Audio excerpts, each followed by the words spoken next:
者成功创业，鼓励开展零工服务，引导规范发展。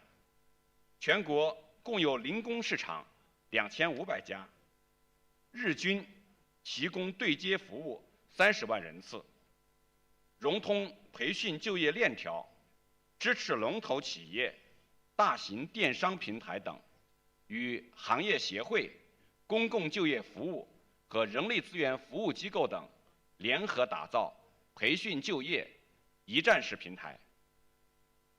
中国政府将紧紧围绕加快培养大批高素质劳动者，贴紧社会、产业、企业、个人发展需求，贴紧创新创业与生产力提升，深入实施技能中国行动，全面提高劳动者技能水平，促进新就业形态规范健康发展。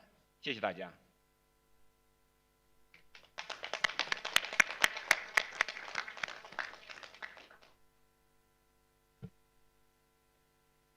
Thank you very much. You can see that all the speakers in this session are very exemplary. We will move to the Republic of India. नमस्कार, धन्यवाद अध्यक्ष महोदय। देवियों और सज्जनों एवं सहयोगियों, हम कौशल अंतराल को दूर करने, मर्यादित कार्यों को बढ़ावा देने और सभी के लिए समावेशी सामाजिक सुरक्षा नीतियों को सुनिश्चित करने के लिए प्रतिबद्ध है। भारत मर्यादित कार्य के लिए उत्पादकता तंत्र को लागू करने के लिए ब्रिक्स मंच के विकास के प्रस्ताव का स्वागत करता है। भारत सतत आर्थिक विकास, सामाजिक विकास और गरीबी उन्मूलन सुनिश्चित करने में कौशल अंतराल के मुद्दे के महत्व को स्वीकार करता है।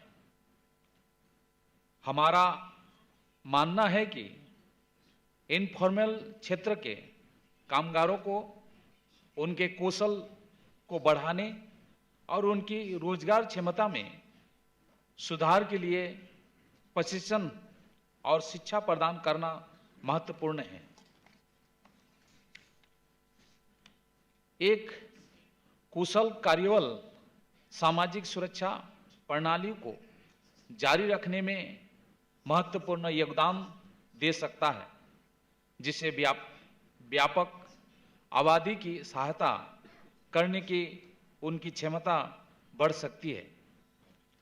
G20 की भारत अध्यक्षता के तहत मंत्रियों ने विश्व में कौशल अंतराल को दूर करने की रणनीतियों पर G20 नीतिगत प्राथमिकताओं को स्वीकार किया।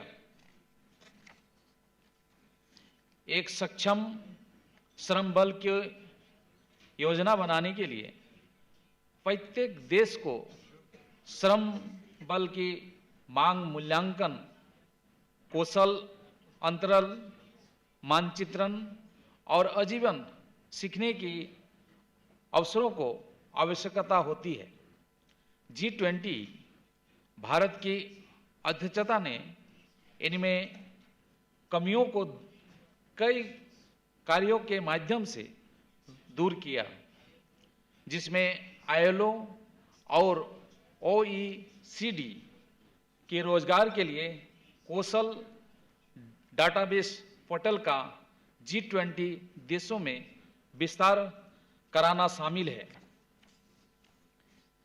इसके अलावा देशों ने कौशल और योग्यता आवश्यकताओं द्वारा व्यवसायों के एक अंतर्राष्ट्रीय संदर्भ में वर्गीकृत। इसके अलावा भारत सरकार ने उद्यमशीलता कौशल विकास कार्यक्रम को लागू किया है, जिसका उद्देश्य मौजूदा इकाइयों में कामगारों के साथ साथ शिक्षित बेरोजगार युवाओं के कौशल को बढ़ाना और नई कौशल पैदा करना है।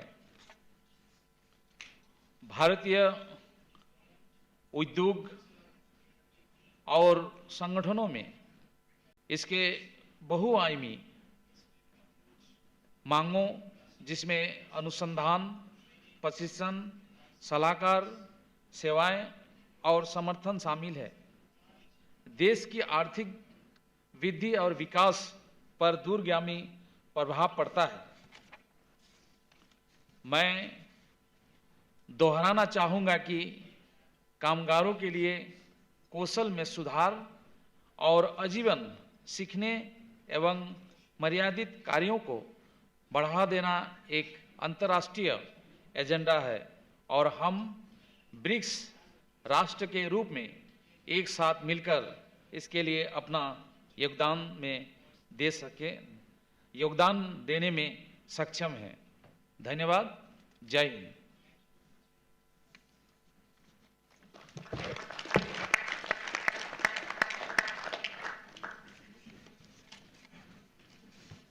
Thank you, Honorable Minister. We will now take the response from the Russian Federation. Уважаемый господин председатель, уважаемые коллеги, тема, которую мы рассматриваем, крайне актуальна для всех наших стран. В течение многих лет в России, как и в многих других странах, наблюдался переток занятых из корпоративного сектора в сферу услуг, где преобладает малый бизнес. Сегодня в нашей стране численность субъектов малого и среднего предпринимательства составляет около 6 миллионов единиц, из них более 60% это индивидуальные предприниматели, то есть это лица без образования юридического лица. С 2019 года у нас в режиме эксперимента введен новый налоговый режим, так называемые самозанятые, которые уплачивают налог на профессиональный доход. Ставка налога 4% на доход при выполнении работы в интересах физических лиц и 6% в интересах юридических лиц. Самозанятые не уплачивают взносы по обязательному пенсионному страхованию и ряд других платежей. Такие низкие ставки налога и простой режим регистрации привели к существенному сокращению нелегальной трудовой деятельности. По данным на 30 июня 2023 года, количество самозанятых в России составило почти 8 миллионов человек. Только за год общая численность самозанятых увеличилась в 1,5 раза. По итогам 2022 года численность занятых в сферах малого и среднего предпринимательства, включая индивидуальных предпринимателей и самозанятых, составила более 28 миллионов человек. То есть порядка 35% от всей численности занятых в экономике осуществляют деятельность в сегментах малого и среднего бизнеса.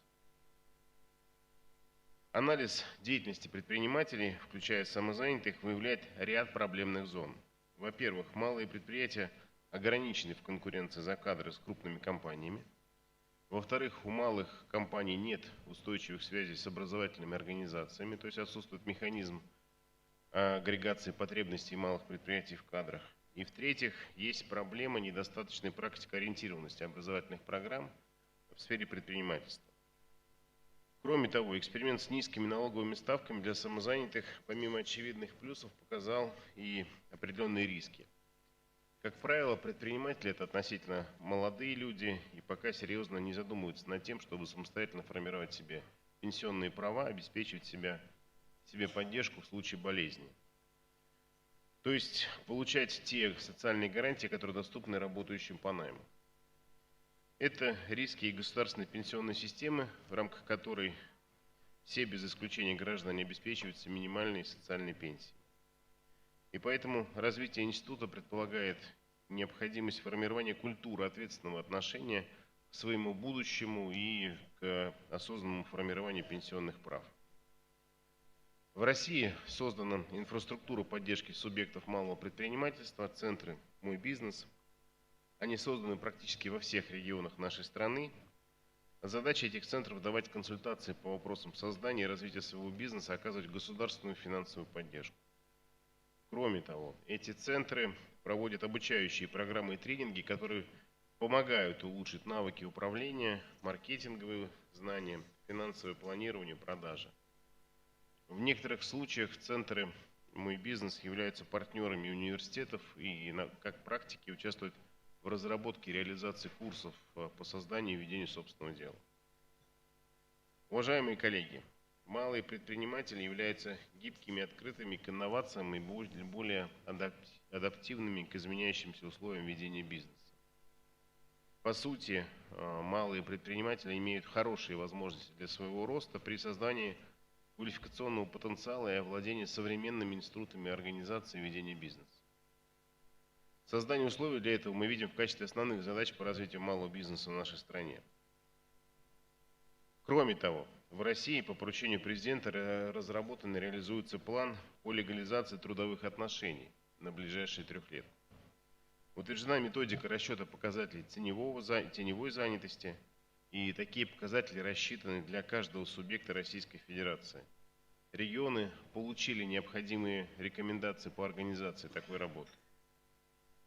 Неформальная занятость в большинстве случаев не дает работнику большинства социальных гарантий, например, оплата больничного, выплаты при несчастном случае на производстве, достойная пенсия по старости и так далее. Уверен, что обмен опытом между нашими странами поможет найти наиболее эффективные решения для обеспечения ликвидации дефицита навыков в неформальной экономике в целях устойчивого развития наших стран. Спасибо за внимание.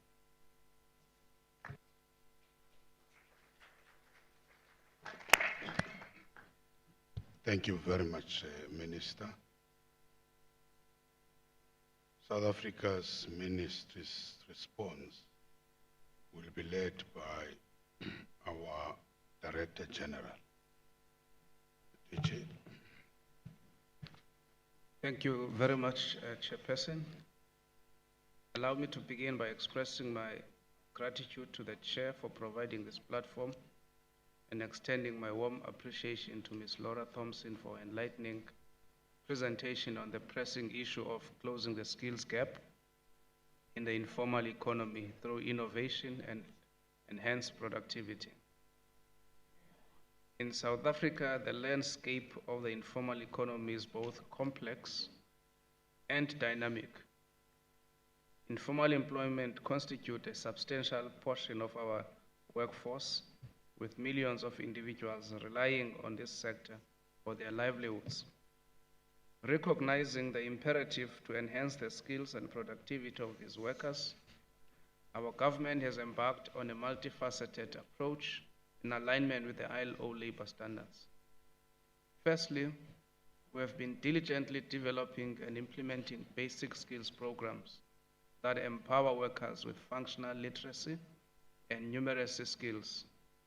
These foundational skills serve as a gateway to broader learning opportunities, facilitating their access to decent work and active civic participation, as per the ILO Recommendation 195 on Human Resources Development. Our efforts in this regard very much align with the provisions of the Skills Development Act of 1998, which emphasizes the importance of basic skills development as a foundation for broader skills acquisition, consistent with ILO standards. Secondly, South Africa is committed to upgrading our apprenticeships, internships, and on-the-job training by aligning these initiatives with recognized standards and quality assurance mechanisms. We aim to provide workers in the informal economy with structured pathways to skill development and certification, in line with the ILO Recommendation 195 and Convention 142 on Human Resource Development. Our actions are also in harmony with the Skills Development Levies Act of 1999, which outlines the framework for financing and regulating skills development in the country, ensuring compliance with the ILO labor standards. Recognizing the importance of labor market alignment, South Africa endeavors to ensure that our skills development programs are well coordinated with labor market demands We prioritize program design that is sensitive to the unique needs and constraints faced by informal economy workers, aiming for maximum relevance and impact. Furthermore, we acknowledge the significance of aligning skills policy with broader economic and social policies to avoid mismatches between the supply and demand for skilled labor.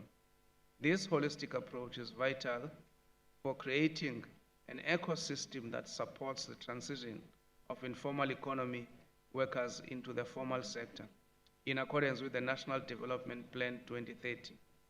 We strongly advocate for enhancing the representation of the informal economy in the governance of our skills systems in line with the ILO Recommendation 204 on the transition from the informal to the formal economy. It is imperative that our policies and decision-making processes are inclusive and reflective of the diversity of our economy, ensuring that the voices and needs of informal economy workers and enterprises are duly considered. In conclusion, Chairperson, South Africa reiterates its commitment to working collaboratively with our BRICS partners to address the skills gap in the informal economy through innovation and enhanced productivity. By leveraging our collective wisdom and resources, we can create a more equitable and prosperous future for all workers in our respective nations and pave the way for the transformation of the informal economy into a realm of decent work, dignity, and opportunity. Thank you for your attention.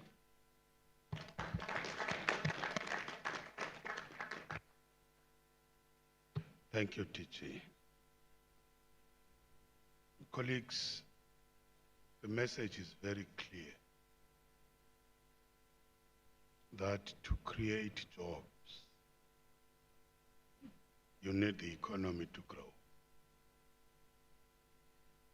For the economy to grow, you need investment. But not just investment on your assets, but investment also in human beings, especially in the new technology, where there are technological changes almost every day, and you need to adapt to that. Let's move into the next session, which links this issue of jobs and growth into what we call informal economy through innovation and enhanced productivity. And therefore,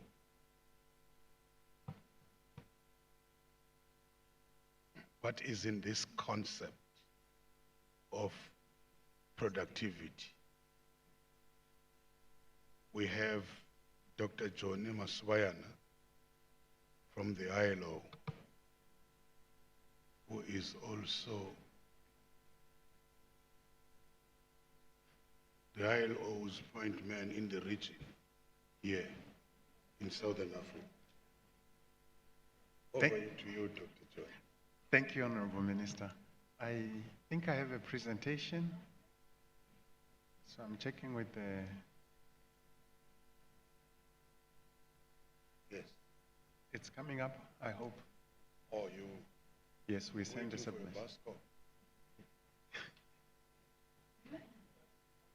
It's coming? Okay, thanks.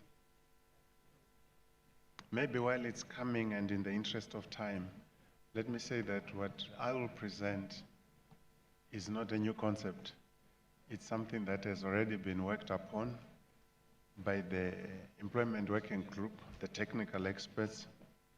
They met in February, discussed this, met again in May, discussed this, and then at the 15th BRICS Summit in August, the heads of state committed to the program, highlighting in their paragraph 30 of the declaration that, and I quote, "We will explore the development of a BRICS platform to implement the productivity ecosystem for decent work.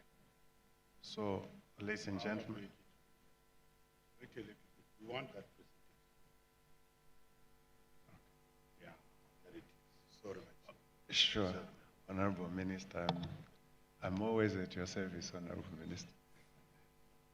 Well, it can happen in February, where it was discussed, and the South African presidency proposed the creation of this BRICS platform. And in May, it was discussed, and the Employment Working Group endorsed the proposal also to seek financing for it. And I'll come back to this issue of financing options. In August, then the heads of state adopted the proposal with that statement which I quoted. Slide 3. I do not want, in the interest of time, to spend much on definitions because we can stay here for the rest of the week. I'm sure Honorable Minister of South Africa would be happy if we would spend money here for the next week. But essentially, I wanted to focus on this quotation by Joseph Stiglitz. Productivity isn't everything, but in the long run, it is almost everything.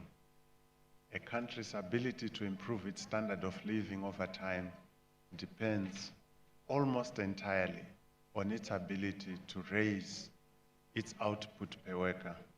And I will return to this concept of a much wider idea of productivity and indeed of a productive society rather than only select group of productive enterprises. So that's the concept we would like to really emphasize, productive societies. With that, let me go to slide 4. I want to pursue a little bit the link between productivity and working conditions. And here we do know that there's a mutually reinforcing relationship between enhancing productivity, which is a key requirement for growth and sustainability, growth sustainability, better wages, and more jobs, and good working conditions on the other. So this link, I think, it's now empirically proven. And we often hear firms saying we need to increase productivity and generate more revenue and profit before we can improve jobs. But we can't afford a minimum salary, or we can't offer paid leave to workers, or we can't afford to contribute to any occupational injury scheme or workers' compensation funds. These which you were discussing already now in the session on social protection and many other reasons. But we all know it doesn't work like that. They go hand in hand. It is a continuous and simultaneous effort that works in parallel to enhance productivity while at the same time enhancing good working conditions. And of course, the adoption of the ILO Conventions 155 and 187 and making them core conventions go to the center of this issue of good working conditions and healthy working conditions for workers. So there is a mutually reinforcing relationship between improved productivity and good working conditions. And maybe while I'm on that, let me also add that productivity is not only in particular groups of enterprises, but indeed there's been discussion on the social economy, on social enterprises. We can also improve and enhance productivity in this group of enterprises that are key. But in that regard, let me go to slide 6. We can see that the size of firms and the size of firms we must target to increase productivity. In summary, this virtuous cycle says that we have to improve productivity, which drives growth. And when we have growth, we enhance demand, aggregate demand. And when we increase demand, enterprises therefore have to provide more goods and services. And when they do that, we therefore create more jobs. And that's the parallel effort I was talking about in the previous slide, the effort now to enhance the quality of those jobs, the working conditions that underpin those jobs. And through all these efforts, working in tandem together, we then have economic growth. So I think this slide really captures it, and internally the impact of it is that enterprises become more profitable, they become more successful, they become more sustainable. But externally, which I think is a key factor, economies, we have greater trade competitiveness. We are able to have our countries and economies grow and take a bigger share of the world's trade, which is a concept I want to come back to.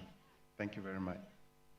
In the next slide then, we see, and I think my ADG, Laura, talked earlier about the issue of informality. So I don't want to belabor that point, but to just highlight again that the bulk of the work in the BRICS countries is largely in the informal economy. I think you all said that in your various presentations, and indeed in the presentations by the guest countries. I recall my Honorable Minister Moyo highlighting that in Zimbabwe as well, the issue of informality is a big challenge in Malawi as well. So therefore, if we're going to enhance productivity, the biggest area we have to target is small and medium enterprises. One, because that is perversely what our economies are carrying, and those are the big contributors we have. They are the majority. But also, more importantly, because it is also empirically proven that productivity is higher in the bigger sized firms, and the biggest productivity challenges we have are in the small and medium enterprises. So we need to focus on medium and small enterprises. One, because of the large volume of contribution they make to the economy, the number of people employed there, but two, because that's where also the most acute productivity challenges and enhancing working condition challenges are most faced, and that's so-called decent work deficits. But we know that 70% of the total employment in the BRICS are in these sectors as well. So clearly, work on enhancing productivity has to, by definition, largely focus on the small and medium size enterprises. Thanks for the next slide. I want to just highlight a bit of the trends related to productivity amongst the BRICS countries, and to show that using the purchasing power parity, meaning that the bundle of goods that would be required to buy the same basket of goods across all the countries, what we see in this slide is that over the period 2005 to 2021, there has been, if we look at this slide, at the topmost, it's Russia, which is the most productive in dollar terms at $30 per hour, worked, followed by South Africa in the blue, Brazil in the green, and then we have China, the red, and India in the yellow.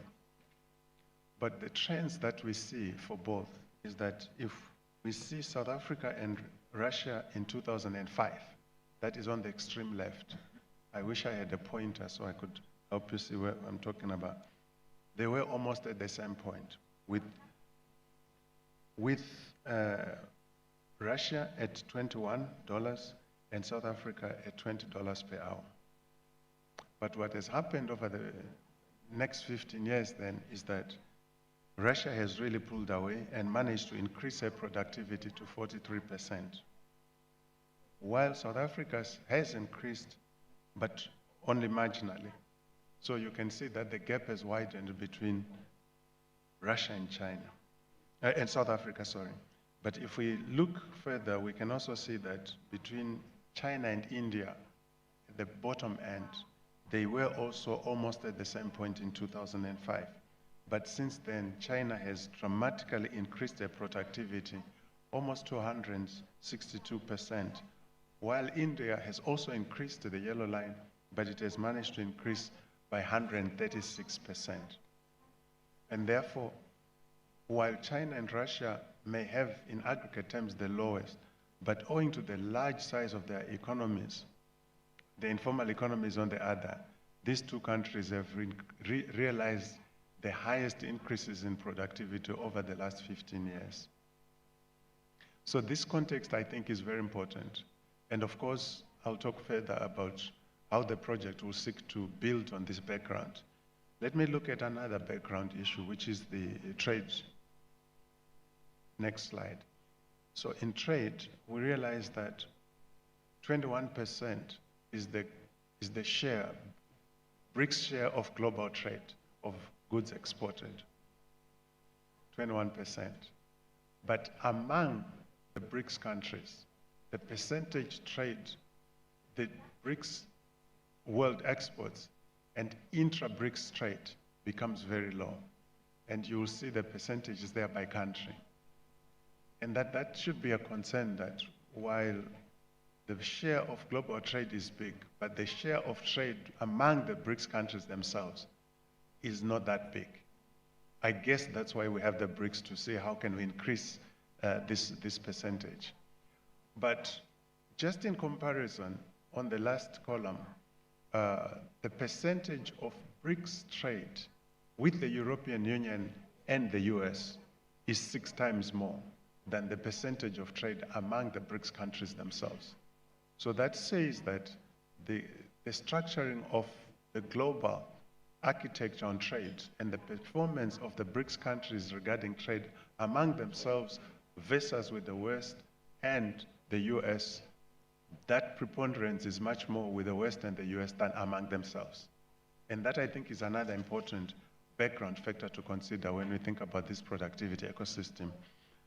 Let me come then, given all of this, to the program itself. So the productivity ecosystem is largely driven by the 3-tier approach.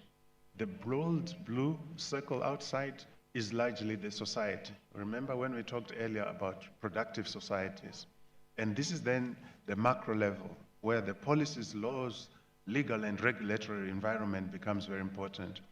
The trade and investment policies that are designed, and the macroeconomic fiscal policies. It is here also the issues around education. I think some countries were talking about that as well. So that is what largely drives the productive society, the blue circle. The white circle, the inner white circle, the middle one, really talks about the institutional framework, the meso level, the organizations that we have at hand to enforce the laws and regulations and to provide services to workers and firms. So this refers to government, but also employers and workers organizations. TVET colleges, university, polytechnics, which you were referring to earlier, are all in that middle circle. The inner circle, the light, is it green, is it blue?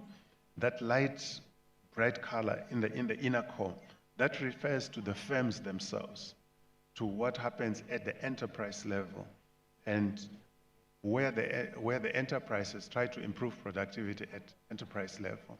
Therefore, the concept of the productivity ecosystem is not only at firm level, it's not only at the institutional level, the white one, it is also at the blue level, and that's why we are calling it an ecosystem. In other words, if we want to enhance productivity, we do have to look at the policies, then the institutional framework, and then the performance at the enterprise level. And that is, I think, what we mean by productive societies. Now, let me quickly move to the design of the program then. So on the left is the development objective, where we want to sustain productivity growth and decent work in selected sectors. And I think that phrase, selected sectors, is key. And then the first outcome would be at the meso level and macro level, the institutional framework, focusing mainly on the tripartite constituents, enhancing capacity for productivity growth and competitiveness through evidence-based policies and programs. So the analysis is key to ensure that the evidence is at hand, that it guides us where we go. The second outcome looks then at the sector and enterprise level, and to see what are the constraints there to productivity growth and how can those be ameliorated to enhance growth. So the the project then has really two main outcomes: interventions at the macro-meso level, and then interventions at the meso-micro level.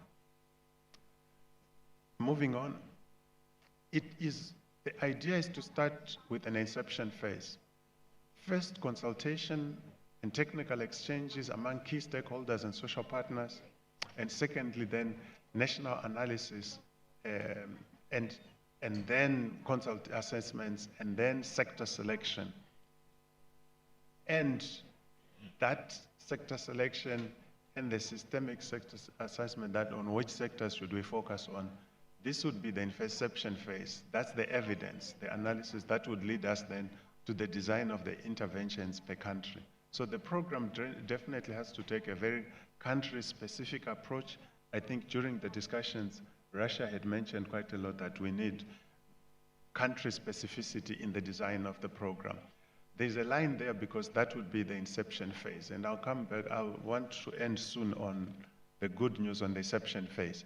After the identification of interventions, then we would now go into the main implementation of the program. But I think right now we need to focus at the startup phase, on the inception phase. Finally then, as I move forward, how would we finance this? We kick off with the inception phase. How would it be financed? There are different options of how this could be financed: through international finance institutions, national development banks, through ILO funds, committed South-South as well. There's already quite an amount of South-South funds that are being used. I think I have to acknowledge Brazil, who are funding quite a lot of South-South cooperation. South Africa is funding some programs, ILO programs itself as well. China is financing some. So there's already a number of different possibilities of funds that could be utilized. But allow me then to come to the end and say that the ILO Director General has informed me that the ILO will be happy to put some seed money to fund the initial inception phase for the work of this program in all the countries, and I hope that is good news. On that happy note, allow me to conclude and hand over back to you, Mr. Chair. Thank you very much. We're not clapping for you, we're clapping for what you said the DG will do. Now we can clap. Thank you. I'm happy for two claps, Mr. Fraser. Colleagues, without any waste of time, and we have a leg stretch for 5 minutes, you can grab a cup of tea if you want, and then we're starting exactly in 5 minutes towards our last session. Thank you. We'll start with the comments, and then we're going to our last session. Thank you.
Honorable Ministers,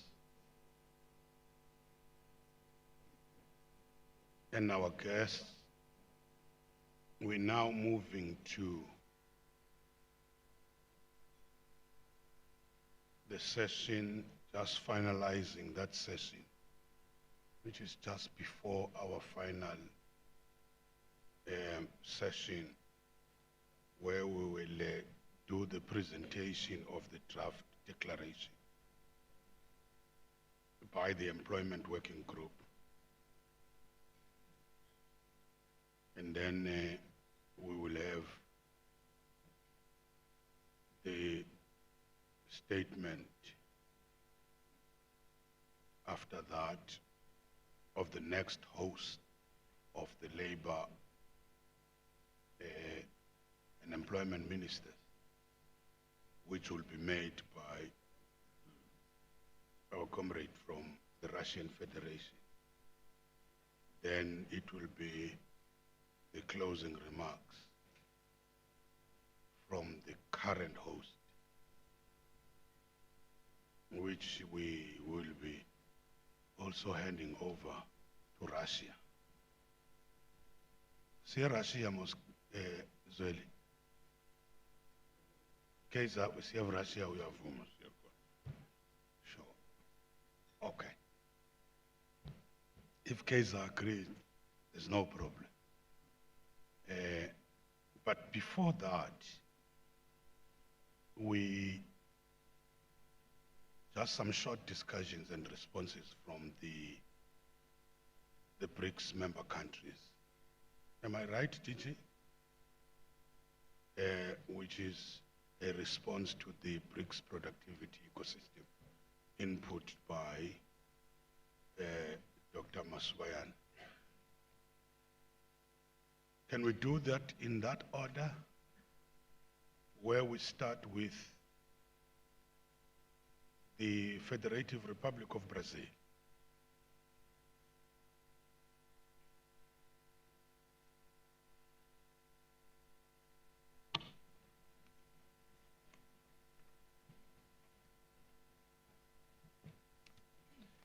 Meus cumprimentos a todos, amigos e amigas, senhoras e senhores, excelentíssimos colegas, ministros do Trabalho e Emprego dos países BRICS e convidados, colegas do Grupo de Trabalho sobre Emprego, senhoras e senhores. O BRICS representa um grupo de países com imenso potencial econômico, demográfico e industrial. No entanto, enfrentamos desafios significativos em nossos esforços para promover o desenvolvimento sustentável e o bem-estar de nossos trabalhadores. Em meio a esses desafios, o papel do trabalho e da produtividade é central. Não podemos esquecer que, na busca por maior produtividade, os nossos esforços unem a produtividade e a geração de empregos de qualidade. Nesse sentido, é fundamental trabalharmos juntos para desenvolvermos indicadores de produtividade robustos que nos permitam medir o progresso e tomar decisões motivadas em dados e estatísticas palpáveis. Em conclusão, sabemos que o desenvolvimento de um ecossistema de produtividade do BRICS é uma jornada desafiadora, mas repleta de oportunidades. Ao unirmos nossos esforços e compartilharmos nosso conhecimento, podemos fortalecer nossos países e contribuir para um futuro mais promissor para os nossos trabalhadores. Aproveito a oportunidade para dar as boas-vindas aos nossos novos membros, nomeadamente a Argentina, o Egito, o Irã, Etiópia, Arábia Saudita e Emirados Árabes Unidos. Desejo também boa sorte e manifesto nosso apoio à presidência russa em 2024. Boa sorte, senhores. Muito obrigado e abraço a todos.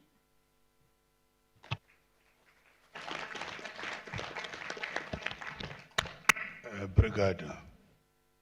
We move to the next, which is the People's Republic of China.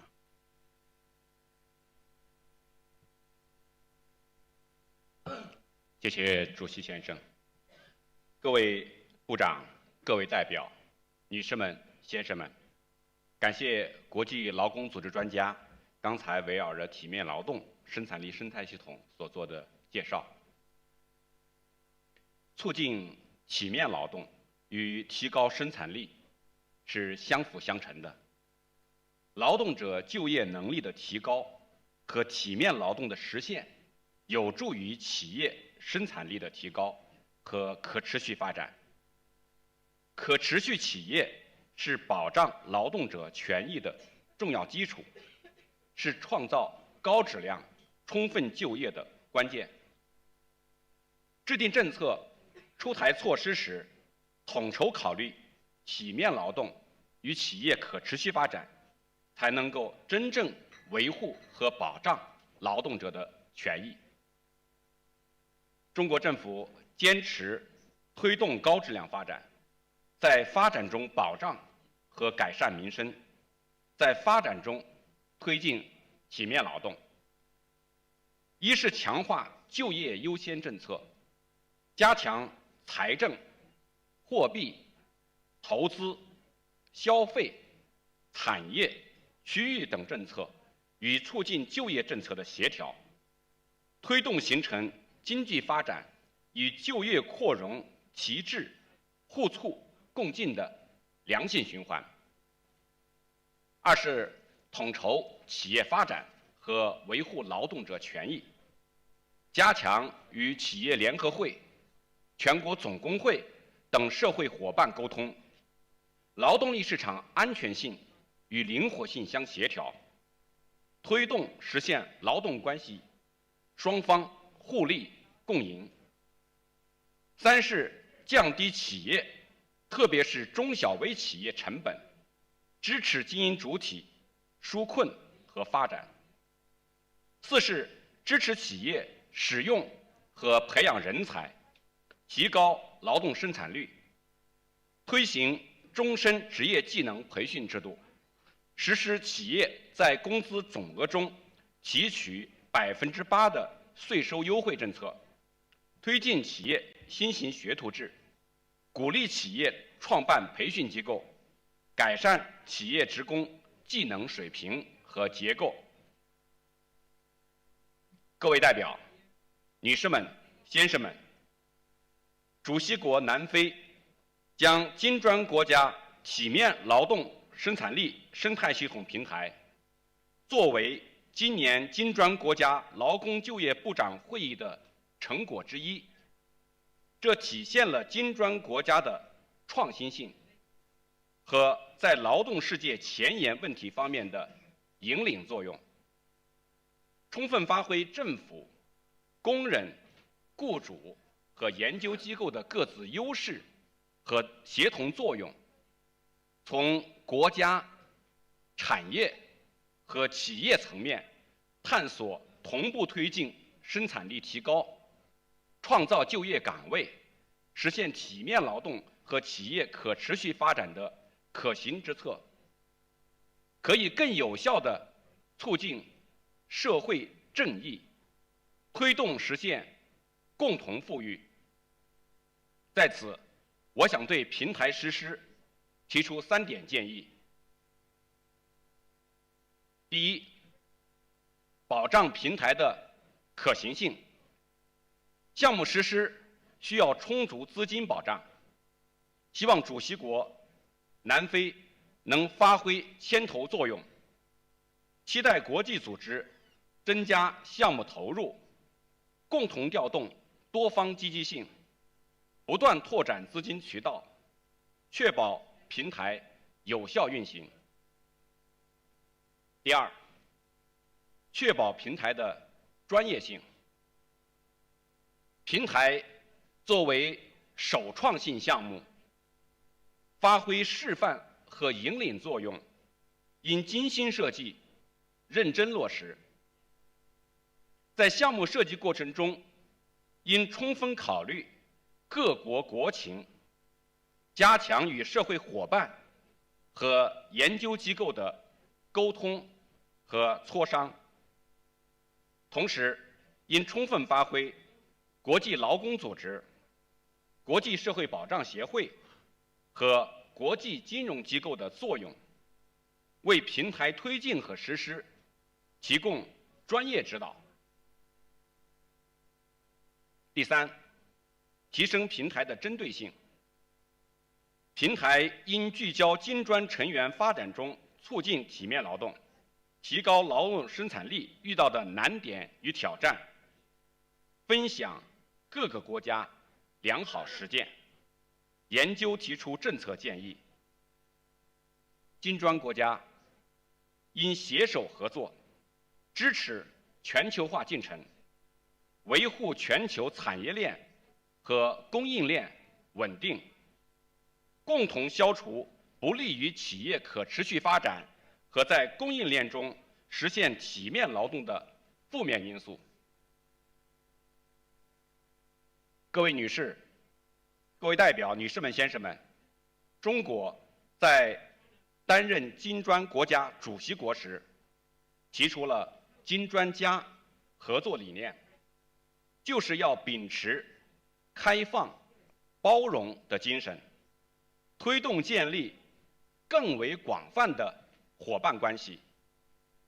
我们很高兴地看到，今年8月，阿根廷、埃及、埃塞俄比亚、伊朗、沙特阿拉伯、阿联酋6国获邀加入金砖国家合作机制。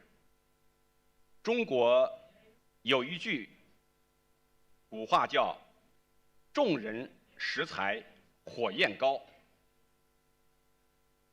我们愿与各方携手努力，为推动金砖劳工就业合作出谋划策，为实现以人为本的发展做出更大贡献。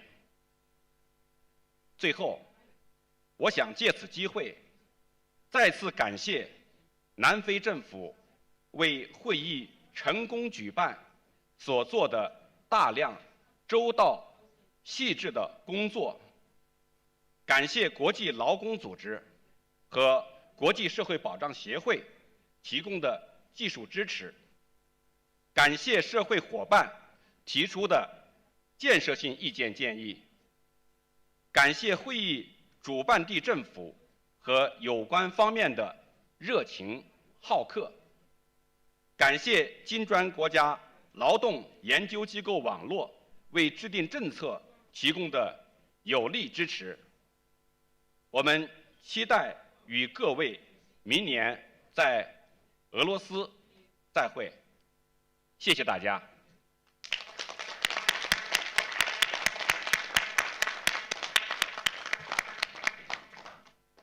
Thanks very much to the Honorable Minister. We will now move to Republic of India. नमस्कार, धन्यवाद अध्यक्ष महोदय, देवियों और सज्जनों एवं सहयोगियों। मैं वर्ष 2023 के दक्षिण अफ्रीका की अध्यक्षता में ब्रिक्स देशों में मर्यादित कार्य हेतु उत्पादकता तंत्र के EWG समर्थन की सराहना करता हूं, जिसका उद्देश्य है आर्थिक विकास को बढ़ाने, टिकाऊ उद्यमों को बढ़ावा देने और गरीब को कम करने के लिए आवश्यक साधन के रूप में रोजगार के अवसर पैदा करने के लिए उत्पादकता और मर्यादित कार्यों के बीच संबंध में सुधार करना है। भारत ब्रिक्स आर्थिक साझेदारी 2025 की रणनीति के संदर्भ में ब्रिक्स उत्पादकता तंत्र के लिए दक्षिण अफ्रीका द्वारा एक संयुक्त मंच स्थापित करने के लिए रखे गए प्रस्ताव का समर्थन करता हूं। मैं इस बारे में बात करना चाहूंगा कि भारत ने उत्पादकता बढ़ाने और अनुकूल तंत्र बनाने पर कैसे काम किया है, जो एमएसएमई के संबंध में मर्यादित कार्यों की सुविधा प्रदान करता है।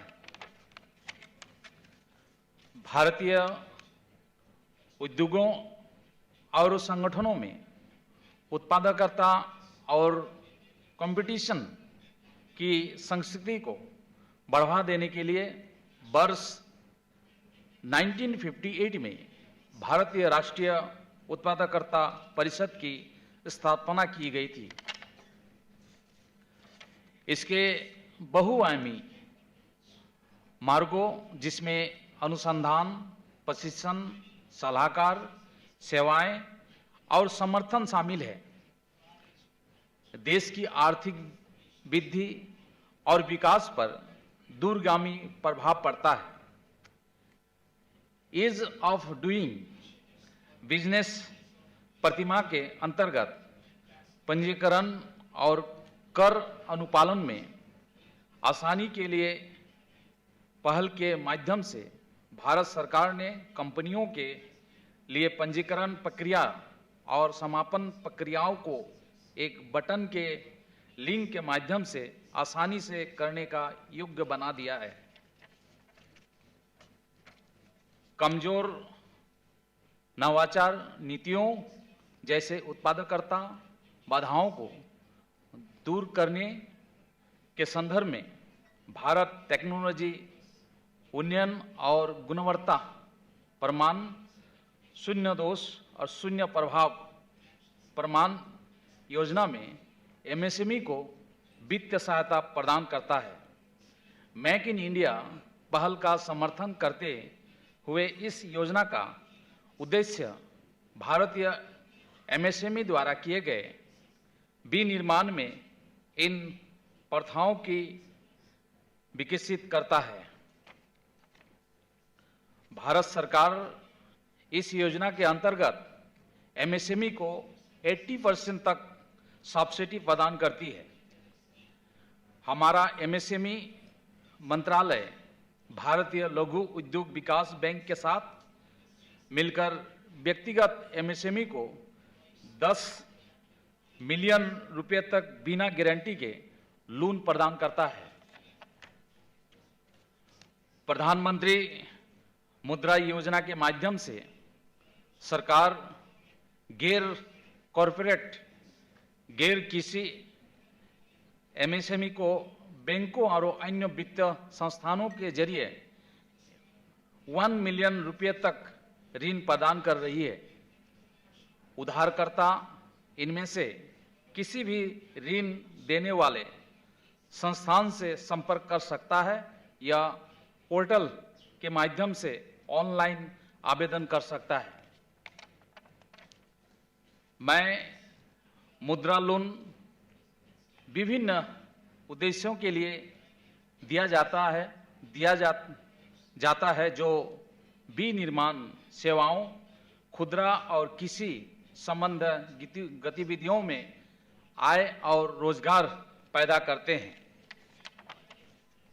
अंत में मैं यह कहना चाहूँगा कि उत्पादकता तंत्र का निर्माण मर्यादित कार्य प्राप्त करने की दिशा में एक संपूर्ण प्रयास है और हमें इस कार्यक्रम को लागू करते समय पिछले और वर्तमान अनुभवों से मिली सीख को ध्यान में रखना चाहिए। धन्यवाद। जय Hind.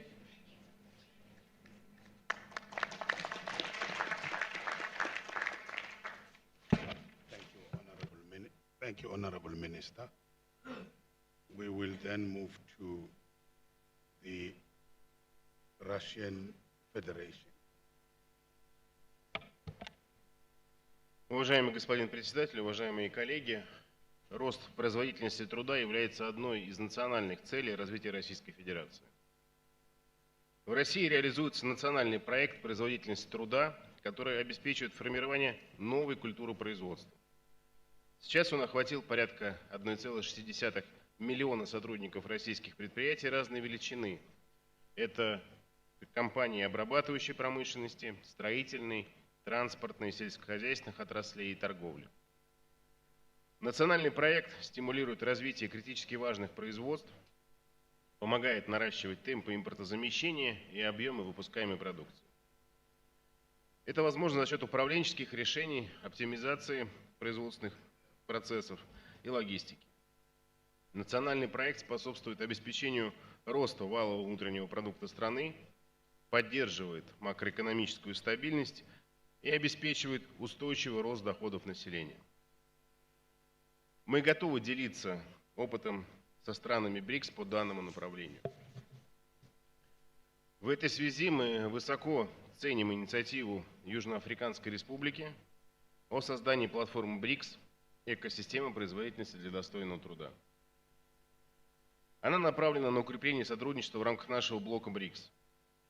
Будет способствовать экономическому росту, устойчивости предприятий, созданию продуктивных рабочих мест и сокращению бедности. Однако для начала полноценного функционирования этой платформы остается ряд нерешенных вопросов. Первый вопрос касается предполагаемого участия Международной организации труда в развитии данной экосистемы производительности БРИКС. Мы полностью поддерживаем это предложение. Но, к сожалению, в настоящее время Международная организация труда приостановила техническое сотрудничество с Россией, и эта ситуация затрудняет реализацию такой платформы БРИКС без возобновления Международной организации труда деятельности в Российской Федерации. Кроме того, поддерживаю своих коллег, считаю, что остается открытым вопрос финансирования платформы и эффект от ее внедрения в будущем. Завершая выступление, повторюсь, что Россия поддерживает создание данной экосистемы БРИКС, но для полноценной работы такой платформы нам еще предстоит решить несколько важных вопросов. Спасибо за внимание.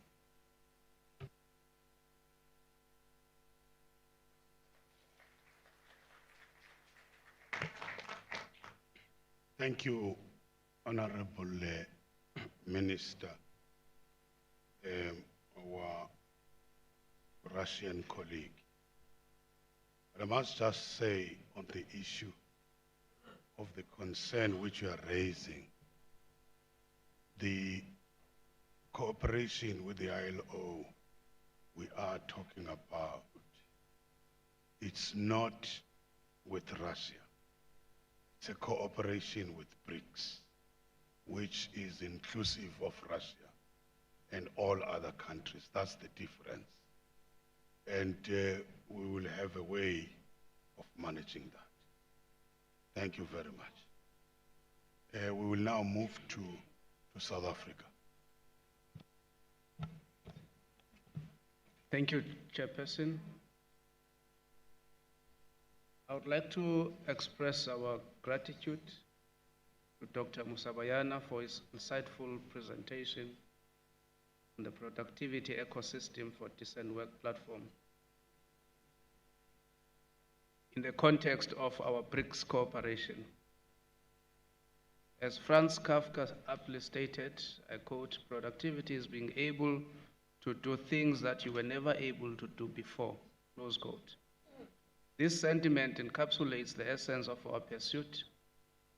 Thus, productivity is not just about doing more of the same things, but also about being able to accomplish new and challenging tasks. Ever since our leaders established and formalized the employment and labor stream at the Fortaleza Summit in 2014, we still need to ensure that all projects have visible and tangible results stemming from our cooperation. The BRICS-wide productivity ecosystem for decent work platform presents a unique opportunity for us to achieve this.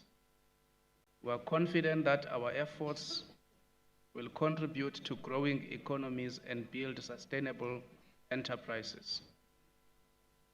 Our country's ability to raise productivity levels is inextricably linked to our capacity to improve the standard of living for our citizens, which is at the core of our commitment to advancing social justice and promoting decent work. In essence, Chairperson, the pursuit of productivity sets in motion a virtuous cycle of growth, increased demand, job creation, and economic development, which forms the cornerstone of our shared aspirations. Our focus must also extend to the informal economic units and SMMEs within BRICS countries, many of which are falling behind their larger counterparts in terms of productivity and working conditions. These entities play a vital role in our economies, and their progress is essential for our collective prosperity. As discussed yesterday, many workers in our countries are employed in the informal economy. This, therefore, means that the productivity ecosystem can assist us in ensuring that no one is left behind. Chairperson, as heard from the presentation, trade relations within BRICS are substantial, yet there remains untapped potential. While intra-BRICS trade is significant, we must continue to strengthen our economic collaboration to maximize our collective influence on the global stage. Together, we possess the capabilities and resources to achieve more than any of us could achieve individually. Chairperson, South Africa is deeply honored to continue coordinating this initiative on behalf of our BRICS partners. We pledge our unwavering commitment to ensuring the success of the BRICS productivity ecosystem for decent work platform and eagerly anticipate reporting on our progress to the meeting of the Labor and Employment Ministers in Russia. Together, we'll forge a brighter, more productive and equitable future for our nations and our people. Lastly, we would like to express our sincere gratitude to the Director General of the ILO, Mr. Humbo, for providing the seed funding for the first phase of the productivity ecosystem for decent work platform. This is a clear demonstration of the developmental role that ILO continues to play in pursuit of economic prosperity and social justice. Sir, you have made our heavy work much lighter, and for that, we thank you. I thank you, Chair.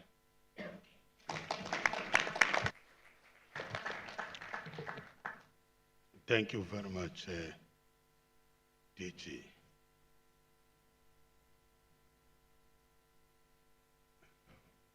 What is clear from this session, colleagues, is that you can't talk productivity without talking investment in skills. So it's to ensure that all of us, if we are serious about creating jobs, growing the economy, and say we need investment, but not just investment in technology and all other areas. We need investment to the people, to the workers, in terms of upgrading our existing technologies, which means we have to talk about training, we have to talk about retraining and upskilling for our people to be able to use the current technology. And the link here, which I think Johnny puts it very well,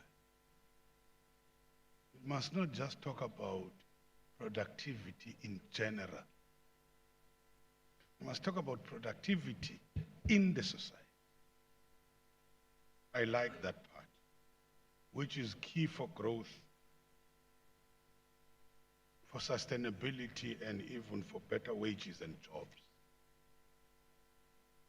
So we are encouraging the government, the companies, through their policies, to ensure that employee training and development means a lot. It means taking initiatives that educate and train the individuals to meet the needs of the current and the future economy. Yesterday I talked about us creating our future. We can do it by investing now. This is to maximize the potential of our workers, providing them with opportunities.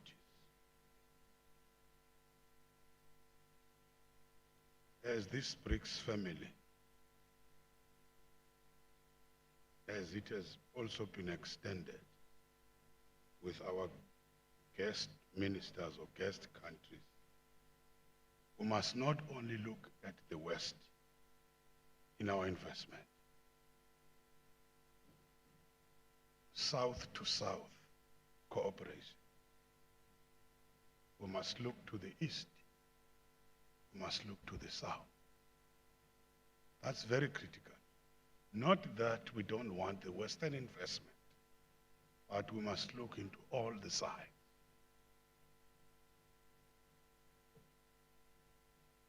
I like the terminology, Minister, from the People's Republic of China, where everyone adds firewood to flames. I like the terminology. But I think there's one thing which you have emphasized, which is also coming from the DG of South Africa. We must ensure the feasibility of the program, professionalism, careful design of that particular project, consultation with the partners. Don't do it for the workers, do it with the workers. So that consultation with the partners, and in particular, when it comes to the implementation of this, we can't leave research partners behind. We need to work with them.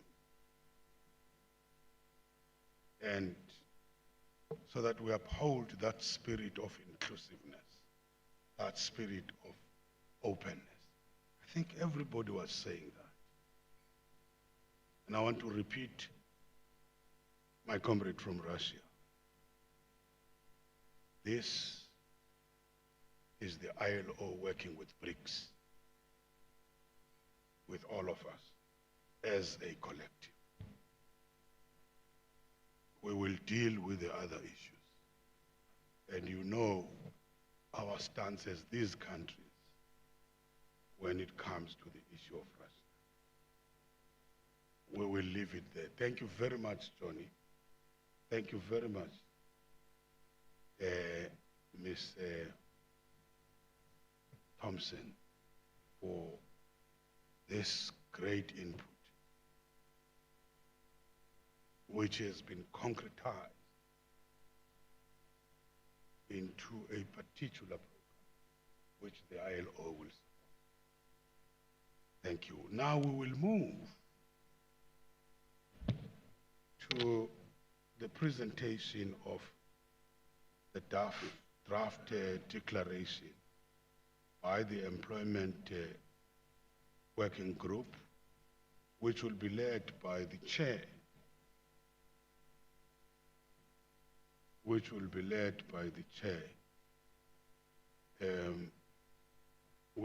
be like a joint statement of the ministers.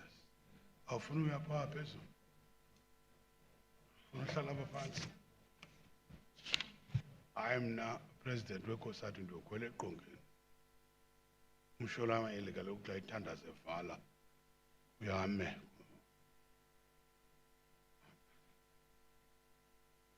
The preacher in church,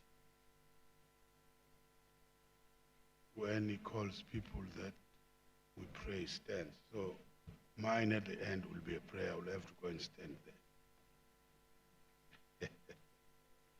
Yes, teaching. You are presenting the declaration now.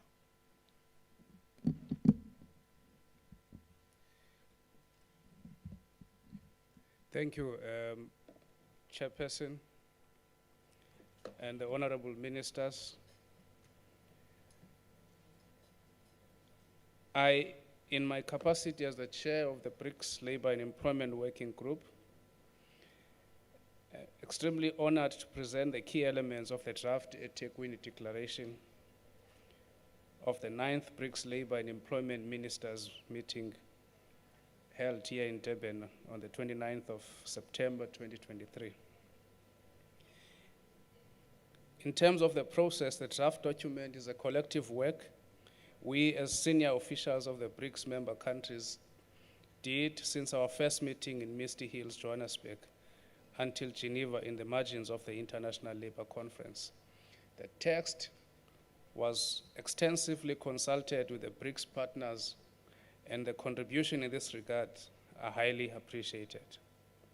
First and foremost, dear ministers, it is worth pointing out that the technical experts recognize that the BRICS summit would precede the Labour Employment Ministers meeting and negotiated inputs of the labor and employment stream to the Equality Declaration of BRICS leaders. These efforts culminated in the final text presented as paragraph 38, which reads as follows. We reiterate the commitment to promote employment for sustainable development, including to develop skills to ensure resilient recovery, gender-responsive employment and social protection policies, including workers' rights. We reaffirm our commitment to respect, promote, and realize decent work for all and achieve social justice. We will step up efforts to effectively abolish child labor based on the Durban call to action and accelerate progress towards universal social protection for all by 2030. We will invest in skills development system to improve access to relevant and quality skills for workers in the informal economy and workers in new forms of employment as we seek to increase productivity for economically, socially, and environmentally sustainable and inclusive economies. We will explore the development of a BRICS platform to implement the productivity ecosystem for decent work. Close quote. Therefore, the draft declaration is aligned with this text. Now I turn my attention to the document that the technical experts have worked on during the last 2 days. The draft declaration is separated into different sections. Starting with the introduction, you can see that in paragraph 1 to 3, which outlines the purpose of the Labor Employment Ministers meetings. The ministers meeting will deliberate upon critical policy developments and jointly address the labor and employment challenges that resonate within the BRICS member countries. In advancing the all-encompassing theme, I quote, ensuring decent work, dignity and respect for all, close quote, the draft document then focuses on the priorities, see paragraph 4 to 21, that the BRICS Employment Working Group discussed in the previous meetings held in Johannesburg, Port Alfred, and Geneva. The last part deals with the way forward, see paragraph 22 to paragraph 26. Against the backdrop of evolving geopolitical dynamics, the declaration proposes that as BRICS nations, we stand united in our commitment to use our collective strength to increase our influence on the global stage, going beyond our current efforts. It then underscores the importance of intensifying our engagement with international bodies to shape the policies and agendas that govern the global labor market. On promoting labor rights and reducing decent work deficits, it is suggested that our labor markets face multifaceted challenges driven by future of work megatrends, including technological advancements, climate change, demographic shifts, and shifts in investment and trade patterns, compounded by crises such as the COVID-19 pandemic. To address these challenges as a BRICS countries, we must reassert our commitment to upholding fundamental principles and rights at work, aiming to provide decent work opportunities for all while striving for social justice. On universal access to social protection and a minimum basic income grant, Acknowledging the intrinsic human right to access social protection, the ministers should commit to prioritizing the integration of universal access to social protection within the national frameworks of the BRICS member countries. The guiding principles leading to this important commitment should be drawn from the ILO social security standards, emphasizing the importance of bridging existing coverage gaps and ensuring comprehensive benefits. On promoting decent work and closing the skills gap in informal economy, recognizing that a substantial percentage of the workforce in BRICS member countries is engaged in informal employment, the ministers are encouraged to commit to closing the skills gap among informally employed workers, enabling their transition to the formal economy. This includes strategic investments in skills development systems, alignment of training with labor market demands, and harnessing technology for skills enhancements. On promoting sustainable enterprises, innovation, and enhancing productivity, sustainable enterprises and heightened labor productivity are central to achieving decent work and broader economic, environmental, and social gains. The draft declaration further recommends that the ministers underscore the importance of fostering policy environments conducive to labor productivity across diverse enterprises and sectors, with a particular focus on micro, small, and medium-sized enterprises. Furthermore, the declaration approves the initiative undertaken by the South African presidency in establishing the BRICS Productivity Ecosystem for Decent Work platform, aimed at fostering collaboration within our bloc, thereby promoting economic growth, sustainable enterprises, productive employment, and poverty reduction. It also stresses the significance of cross-collaboration, knowledge sharing, and rigorous monitoring and evaluation in our country's collective journey towards these shared objectives. In terms of the way forward, the draft text anticipates that BRICS nations remain committed to the declaration and calls for BRICS leaders for a human-centered recovery. The summit declaration cites recovery 9 times. The declaration should therefore serve as a guiding light as our ministers continue their dedicated efforts towards a stronger, healthier, and more sustainable global development. As we move forward, we reiterate our unwavering commitment to this declaration and the call for BRICS leaders for a human-centered recovery. This declaration shall serve as a guiding beacon as we continue our dedicated efforts towards a stronger, healthier, and more sustainable global development. The declaration urges the ministers to heighten collaboration with social partners in their efforts to develop responsive labor market policies and promote inclusive labor market development. Ministers should show appreciation to both ISA and ILO for technical support and also commit to continued collaboration with these organizations. In closing, the draft declaration recommends that the ministers welcome new members to the BRICS partnership following our leaders' decision to admit Argentina, Egypt, Ethiopia, Iran, Saudi Arabia, and the United Arab Emirates. It already anticipates the inclusion in the BRICS Employment Working Group and Labor Employment Ministers meeting when their membership becomes effective starting in January 2024. The draft declaration recognizes the South African presidency for hosting the 9th BRICS Labor Employment Ministers meeting and welcomes the leadership of the Russian Federation in 2024. As technical experts, additionally, we considered a statement that the presidency will release following the Labor Employment Ministers meeting. This statement is effectively a high-level summary of the declaration, which highlights the BRICS Labor and Employment Ministers' resolve to forge an even closer collaboration in multilateral organizations and bodies such as the ILO and the G20. As the Labor and Employment Working Group, we hereby and respectfully present the eThekwini Declaration of the 9th BRICS Labor and Employment Ministers meeting that we have interrogated and negotiated to the satisfaction of all the member countries. Thank you, Honorable Ministers, for your attention and your indulgence.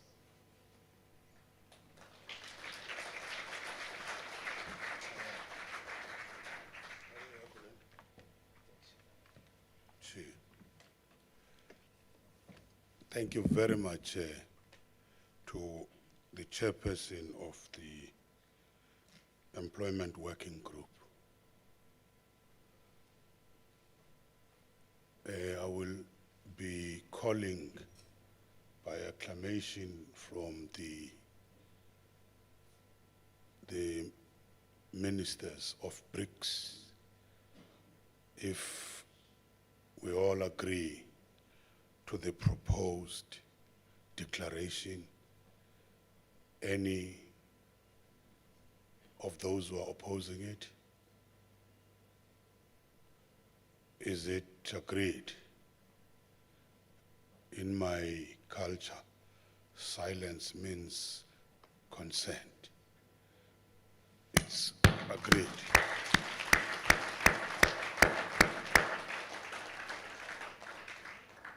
Thank you very much. Thank you, DG. I know that of the ILO that you're rushing for your flight. At this stage, we're going to request the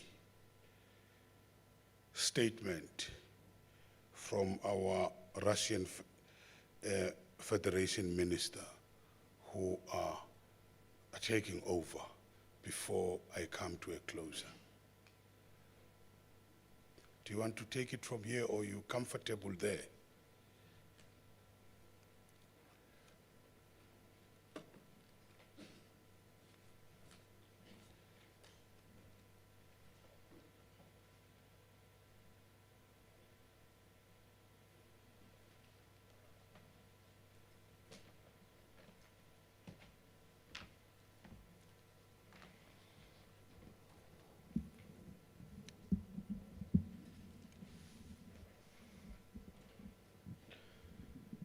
Спасибо, уважаемый господин председатель, уважаемые коллеги. Для Российской Федерации большая честь провести в следующем году 10-ю юбилейную встречу министров труда и занятости стран БРИКС.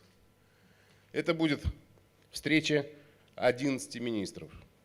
Напомню, наша первая встреча в формате БРИКС также состоялась во время российского председательства.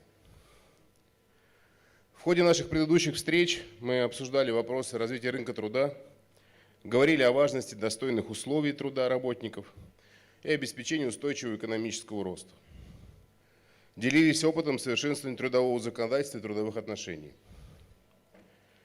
Важная тема наших встреч – перспективы развития рынка труда и человеческого капитала. Нам удалось обсудить необходимость формализации рынков труда, создания рабочих мест, развитие навыков и компетенций работников, обеспечение занятости молодежи и женщин. Наша общая задача – создание условий, при которых работники будут получать равную оплату за равный труд. Совместно работаем над инструментами сокращения масштабов бедности. Особое внимание уделяем социальной защите, развитию универсальных систем социального обеспечения на основе международных стандартов. Обсуждали необходимость мониторинга рынка труда для принятия взвешенных решений по его поддержке. По итогам таких встреч мы приняли 9 деклараций, согласован ряд важных документов, заложивших основу нашего сотрудничества. Это общая позиция БРИКС по управлению будущим сферы труда, это план действий БРИКС по сокращению бедности и масштабов нищеты с помощью развития навыков, это рамочная программа сотрудничества в области социального обеспечения БРИКС и руководство БРИКС по защите прав работников при новых формах занятости. Создана сеть научно-исследовательских институтов БРИКС. Дальнейшее расширение сотрудничества стран БРИКС в социально-трудовой сфере имеет решающее значение для обеспечения долгосрочного устойчивого прогресса наших стран. Российская Федерация планирует продолжить обсуждение вопросов, определяющих направление развития рынков труда и занятости, трудовых отношений и условий труда. Мы подготовим развернутую концептуальную программу председательства и разошлем ее вам до начала нашего председательства. Мы планируем вынести на обсуждение следующие вопросы. Развитие национальной системы профессиональной ориентации и непрерывного профессионального образования для всего населения. Платформенная занятость и роль на рынке труда и проблемы регулирования труда платформенных работников, обеспечение безопасного труда и социальной защищенности занятых в цифровой сфере, развитие социальной поддержки граждан наших стран, а также современные инструменты социальной политики. Во время нашего председательства в 2024 году произойдет ряд мероприятий.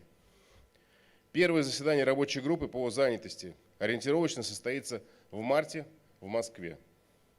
Оно пройдет совместно с заседанием сети научно-исследовательских институтов стран БРИКС. На май запланирован семинар по народонаселению стран БРИКС, и местом проведения, возможно, станет Казань. Это столица Республики Татарстан. В сентябре в Сочи проведем второе заседание рабочей группы по занятости, и там же состоится встреча министров труда и занятости стран БРИКС.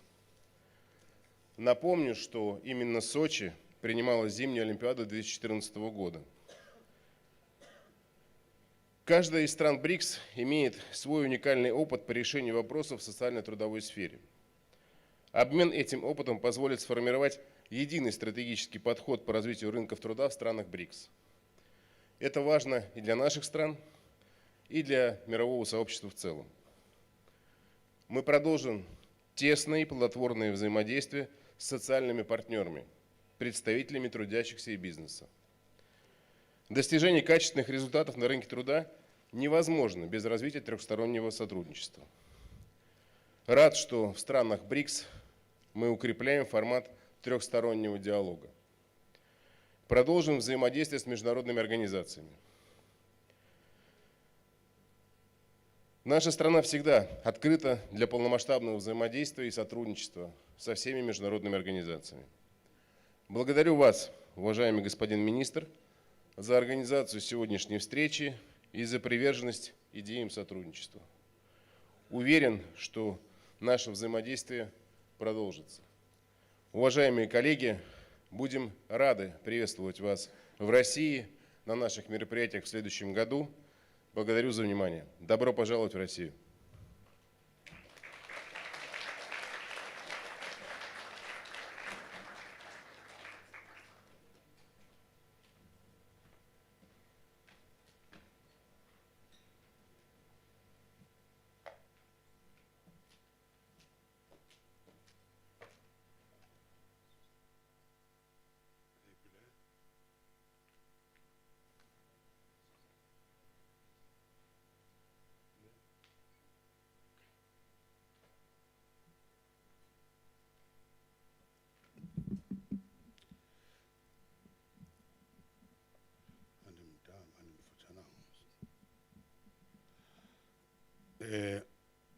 The honorable ministers, the distinguished guests,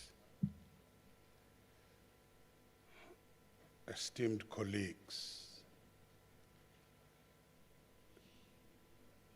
the leadership of our social partners, business led today by Mr. Keza Moyani, the labor movement, which is led by the convener of NEDLEC, who is the Deputy General Secretary of COSATU, but leading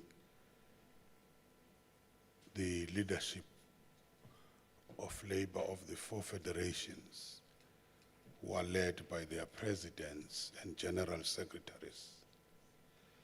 And we had Comrade Klose speaking yesterday on their behalf. As we reach the conclusion of this 9th BRICS Labor and Employment Ministers meeting, which was preceded by the Employment Working Group earlier in the week, in our vibrant city of Durban, I am filled with optimism and gratitude. A total of 11 ministers and a vice minister attended this meeting from all corners of the globe. And this gathering has been exemplary. or an exemplary demonstration of collaboration commitment and the shared vision of our BRICS countries. I want to begin by extending my heartfelt appreciation to the Deputy Minister, Boitumelo Moloi, for her excellent leadership in chairing the political discussion on the first day of our meeting. Her diligence and professionalism have set the tone for our proceedings.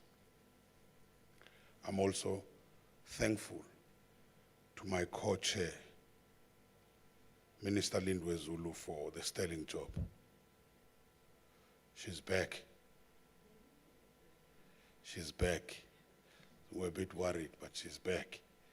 Our portfolios, the two of us, are highly intertwined, and her presence was important to deepen the synergies we try to improve the lives of our people. Dear Minister, your efforts and contributions did not go unnoticed. I must acknowledge and express my deep gratitude to all the ministers, the dignitaries and representatives from the BRICS countries and the guest countries who have graced this occasion with their presence. Your participation and insights have enriched our discussions and reinforced the commitment to fostering cooperation in the fields of labor and employment. Our discussion over the past 2 days have been enlightening and productive. We've delved into critical topics such as the labor rights, the social protection, and job creation, all of which are essential components of building a just and equitable society. The presentations and contributions made by our esteemed speakers have provided valuable insights into these areas. But also the caution we've received from the organized labor movement. It's making us to think even more.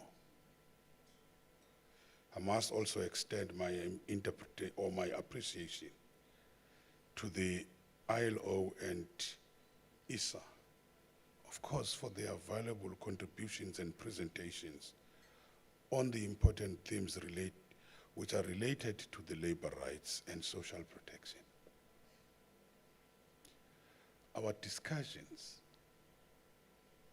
on strengthening cooperation within BRICS and promoting a joint political statement have been particularly fruitful. The commitment shown by all member countries to collaborate more closely and the international platforms, it sends a very strong message about our shared goals and values. And all of us agreed the issue of social partners. You heard from Business Unity South Africa here, committed themselves to that working together, which was represented by one of the leaders. This has become a tradition in South Africa, that on key policy issues, we have to take them into a forum where all of us meet. Of course, we do fight over the bargaiнаbles. The worker and the employer will always fight for the next, I don't know how many years, on the bargaiнаbles. But we do have platforms on how to deal with those disputes. They are inherent in the system where you have the employer and the employee. So the report presented by the BRICS Employment Working Group under the leadership of DG Lamati has been instrumental in guiding our discussions and shaping our decisions. I therefore commend the tireless efforts of the technical experts in facilitating our progress. As we move forward, we are setting the stage for greater collaboration, the mutual support amongst our countries. The proposed BRICS productivity ecosystem platform and the discussion on funding requirements, it holds significant promise for job creation and economic growth within our countries. In closing, I want to express my sincere gratitude to the people of South Africa for their warm hospitality and to the beautiful city of eThekwini for providing a conducive environment for our discussion. And as we adopt the eThekwini Declaration, we are not only making a commitment to each other, but also to our citizens who look to us for solutions that will improve their lives. I've no doubt that our collective efforts will bear fruit and contribute to the better future for all. I look forward to our continued cooperation. I'm confident that the Russian Federation, as the next host country, will carry forward the torch of progress and unity within BRICS.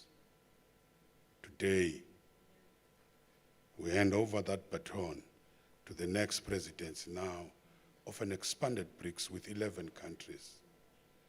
Next year, Honorable Kotyakov will preside over a different labor and employment ministers meeting from one we have today. A larger group comes with its own dynamics, but we are positive about maintaining excellent camaraderie and a good working relations amongst the BRICS partners. Thank you. May our shared vision for a brighter tomorrow guide our path forward. I then declare this 9th BRICS Labor and Employment Ministers meeting closed. Now, I respectfully invite the BRICS ministers to the media briefing for us to communicate to the world the outcomes of this LEM meeting, which is based on the approved statement and declaration. And I'm told the briefing will be held at now. It was supposed to be 14 hours. So from here, I apologize that we have to disrupt your lunch as ministers.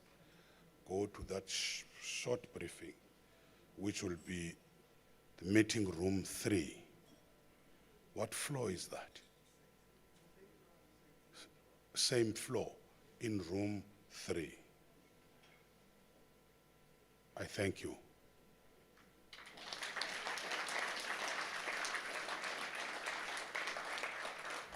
Spasibo. Obrigado. Merci, siyabonga. Thank you. We adjourn.